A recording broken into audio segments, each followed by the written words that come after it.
তাহলে স্বৈরতন্ত্রের পতন ঘটালাম, গণতন্ত্রের উত্তোলন করলাম না, তাহলে দেশের মধ্যে একটা অচল অবস্থা হয়।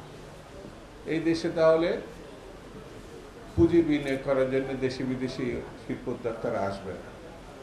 এখানে কোনো শান্তিপূর্ণ ক্ষমতা হস্তান্তরের সুযোগ নাই। তাহলে পরে প্রায় ৩০ লক্ষের ঊর্ধ্বে বেকার আছে, শিক্ষিত বেকার, তাদের চাকরিগুলো নিশ্চয়তা থাকবে না। সেই জন্য আমার কাছে মনে হয়েছে কেউ কেউ কোনো মহল, কোনো দল, কোনো শক্তি বুঝে অথবা না বুঝে হাসিনা ষড়যন্ত্রে পা দিচ্ছে। কারণ হাসিনা চায় নির্বাচন না হোক। ওই যে একজন নির্বাচন কমিশনার ইতিমধ্যে কিন্তু বলেছে যে এখানে ড্যামে নির্বাচন হয়েছে, বলছে না? কি নাম? নুরুল হুদা সাহেব। এখন হাসিনা এর পরে কি বলবে যে আমি এখনো প্রধানমন্ত্রী আছি?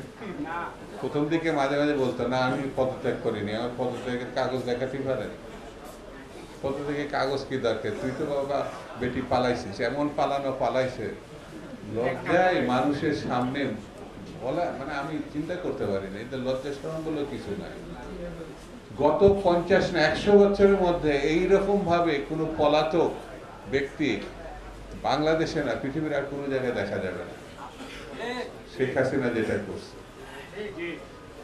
শেখ হাসিনা যেন, অন্যরা তো লজ্জায় ছাদ থেকে ঝাঁপ দিয়ে মরত, আর এটা ঠেটা কি বলবো, বলার তো কিছু নাই।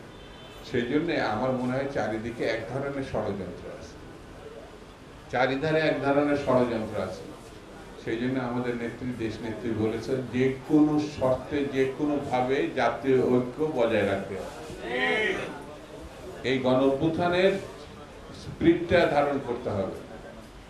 গণতন্ত্রে ফেরার জন্য, গণতন্ত্র রক্ষা করার জন্য এই গণ অভ্যুত্থানের যে স্পিরিট, এগুলো এখন বিভেদ, এগুলো করা যাবে না। আমাদেরকে এক জায়গায় থাকতে হবে, ঐক্যবদ্ধ থাকতে হবে, যতক্ষণ পর্যন্ত আমরা গণতন্ত্রে উত্তরণ না করতে পারবো। কারণ আমাদের পার্শ্ববর্তী একটা দেশ আছে, সারাক্ষণ আমাদের বিরুদ্ধে বলে যাচ্ছে, এখনো বলছে।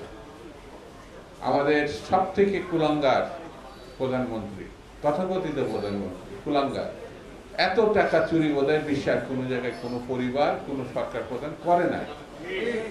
এত বড় গণহত্যা এর আগে ক্ষমতায় থাকার জন্য, শুধু ক্ষমতায় থাকার জন্য এতগুলো ছেলে মেয়েকে এরা নির্বিচারে গণহত্যা করে না। সে তাকে তারা জায়গা দিয়েছে, কোলের মধ্যে করে রাখছে। সেই জন্য আমাদেরকে ঐক্যবদ্ধ থাকতে হবে ভবিষ্যতের জন্য, আমাদের ছেলে মেয়ের ভবিষ্যৎ, দেশের ভবিষ্যৎ, দেশের মানুষের জন্য। এটি আমাদের খুব জরুরি। এছাড়া দেশকে রক্ষা করা যাবে না, দেশের সার্বভৌমত্বকে রক্ষা করা যাবে না, দেশের মানুষকে রক্ষা করা যাবে না। সেই জন্যে আমি সকলকে ঐক্যবদ্ধ থাকা এবং ষড়যন্ত্রকারীদের বিরুদ্ধে লড়াই করার জন্য একতাবদ্ধ থাকতে হবে। এই